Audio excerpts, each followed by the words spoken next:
Tigyawat sa ilong, pati na sa pisngi. Uy, baka in love.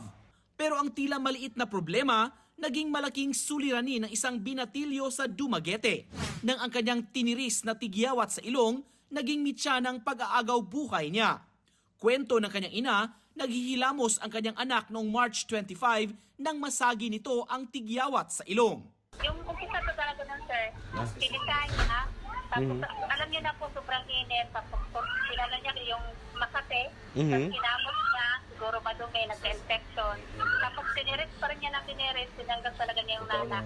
Matapos ang 2 araw, namagaraw ang ilong ng binata at lumaki na ang sugat. Nilagnat na rin daw ang binatilyo at sumakit ang ulo. Nilunasan pa nila ito ng painkiller, subalit di na tumalab dahil mas lalong sumasakit ang ulo ng binata. Noon na raw isinugod sa ospital ang binata.